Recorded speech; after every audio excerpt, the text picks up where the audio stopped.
Is this your star?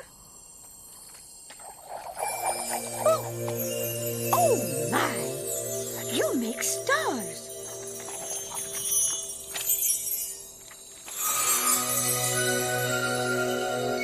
You make the stars in the heavens above? Are there others like you? Welcome to Checkered Childhood, a classic Cartoon Network podcast covering many, many years of Cartoon Network's history. You're so Mosh. I'm funky. I'm fresh. Hi, the Powerpuff Girls. Hi. Not now, boy. I'm busy. Tonight's the third night. Welcome, ToonHeads. It's your cartoon companion and host, BDubs. And this is Checkered Childhood, a classic Cartoon Network podcast dedicated to all things animation from the 1990s and early 2000s. Today, we'll be doing something a little bit different. I know how social media tends to accelerate life with a constant churning of current events that are really hard to keep up with, but I want to intentionally take time to slow down a bit today to remember someone special who made their mark on the checkered past of Cartoon Network. Most people remember him as the head writer of the ever-popular cartoon Courage the Cowardly Dog. But did you know he wrote for animated feature films like Balto and for TV shows like the Canadian-produced Arthur? Did you also know he wrote songs for the Wubbiest World of Dr. Seuss and Clifford the Big Red Dog? This episode is dedicated to the late David Steven Cohen, who unfortunately lost his battle with cancer and passed away on March 15th, 2025 in Brooklyn, New York. Together, we'll uncover his journey through the heartfelt moments he weaved with words into the fabric of television history. All right, let's begin.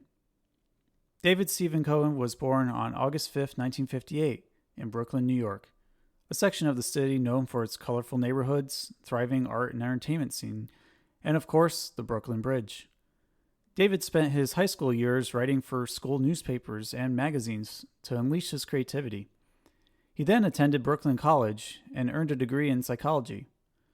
Once launching out of academia and into the working world, he started off working in freelance opportunities for TV, such as the George Burns Comedy Week with Steve Martin and Mr. President shortly after.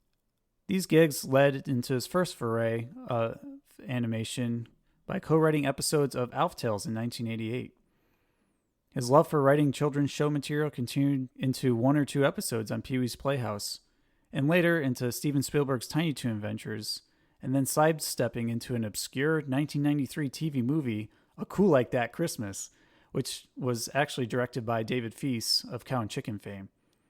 It also featured Boyz II Men, of all things. David's break wouldn't happen until 1995 when he wrote for the animated feature film Balto, one I remember premiering on Cartoon Network's Cartoon Theater. Steadily, the success and opportunities of working in children's television expanded into the Wubbiest World of Dr. Seuss a year later, where he would exercise his lyrical and songwriting skills. What would come after that would be a defining moment of his career, if not the biggest moment. Being hired as head writer of Courage the Cowardly Dog for the entirety of the series, thanks to the brother of John's number two in charge, who worked on the Dr. Seuss-inspired show with Cohen, Nick Jr., he landed the job under Dilworth through his co-worker's recommendation. David Steven Cohen goes on to recall in an interview with Second Rate Film School how the experience was like, quote, raising a child that John Dilworth had birthed. It was a joy for him to be so involved with a project, let alone a children's animation show. The experience allowed him to express his creativity through the creepy characters he wrote, who would often confront the daring little dog from nowhere, Kansas. His main contribution to the show, as he states, is to, quote, help a vision be realized, making writing show scripts easier to both coordinate and compete with freelance writers. He even got to write some Courage episodes with Dilworth's sister, Michelle, who was on the team learning the ropes alongside him. For the times the turnaround took too long, David Steven Cohen jumped in and wrote full episodes to stay on schedule, totaling roughly half of the episodes of the series, marked by his involvement with them. Some of his notable episodes that he wrote include Freaky Fred, Little Muriel, Curse of Shirley, Courage in the Big Stinkin' City, and Last of the Star Makers, among many others. In fact, David got his groove writing every single episode in season 2 of the show, except the first and the last episodes of the season, which were The Magic Tree of Nowhere and The Tower of Dr. Zalost, which bookended the run with 2 emotionally powerful storylines written by Dilworth. After the series concluded, David would continue his path in children's animation by working on series such as Arthur, Peg and Cat, Little People, and Kenny the Shark. His last noted work, according to IMDb, was 2019's Treasure Trekkers. He would go on to earn 2 Primetime Emmys with 4 nominations for his body of work overall. So that's a quick rundown of what he accomplished in his lifetime. Now I'd like to shift gears a little bit and share my personal memories of David Steven Cohen. You see, 2 years back from this recording, when I used to co-host the podcast Splat Attack, I had the fortunate opportunity of interviewing David Steven Cohen during the 2023 Writers Guild strike. And not only was the experience meeting him face-to-face delightful, but we explored what the meaning of courage truly is, tied to the main character, and how that virtue empowers the heart to push through the barrier of negative, fear-induced emotions for the ones you love. Courage's catchphrase, "The things I do for love," is written into each episode for that very reason. It is the same reason Balto pushed through a blinding blizzard to save Rosie and the other children stricken with diphtheria in 1925 Nome, Alaska, in Balto. It never really dawned on me until recently just how impactful his work was on my perspective on life. And I am truly grateful he was there to talk about his writing experiences with me, sentiments and all. My one big takeaway from this experience is that he encouraged me to write with my heart freely, and it drives me to write stories and connect with people like you today, knowing that someday others will connect with what I create. While we're on the topic, I want to give a special thank you to Alex Nance of Splat Attack for giving me the opportunity to veer away from 90s Nickelodeon to talk with one of my heroes on our podcast together.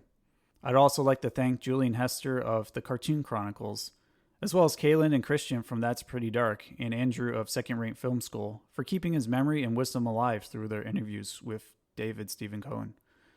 I'll put a link in the description to all these podcast episodes involving him, so you can dive deeper and get to know David Steven Cohen and these fellow nostalgia podcasters better too.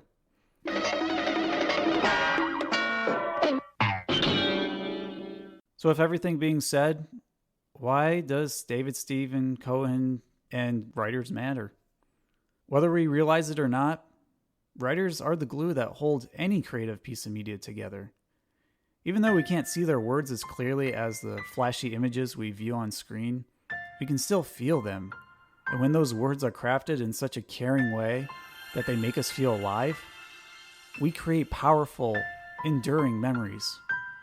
That's why so many of us share stories of watching Balto or Arthur or Pee-wee's Playhouse or even Courage the Cowardly Dog across social media together, especially Courage the Cowardly Dog, because these moments made us feel something special, and we want to connect with others who also feel something special.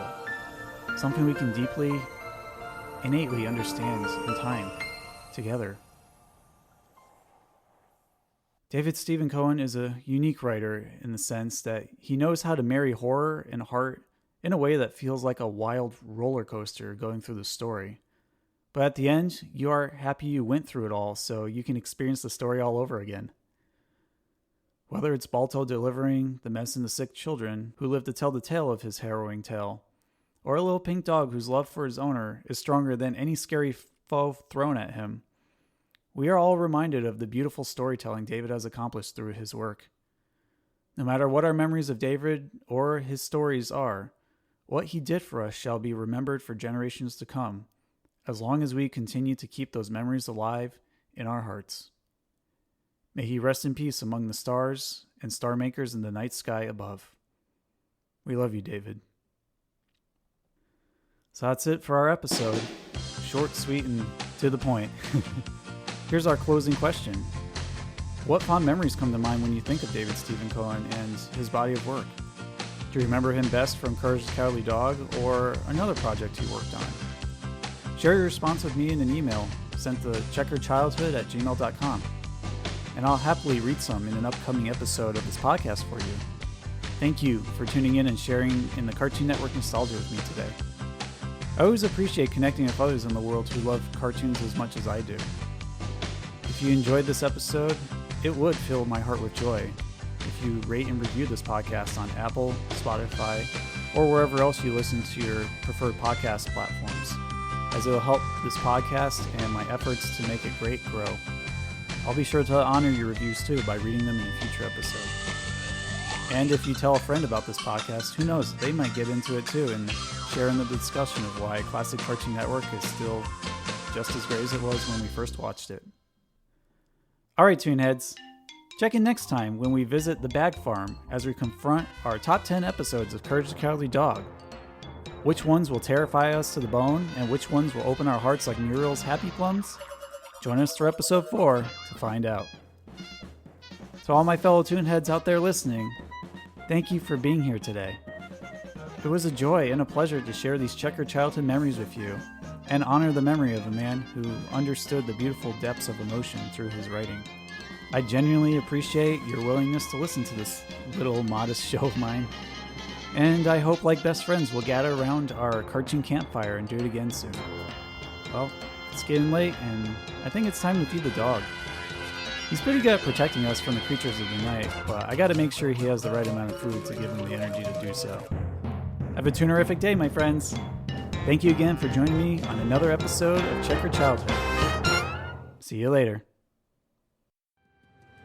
Ah, Courage, you're part of the miracle of birth, you are.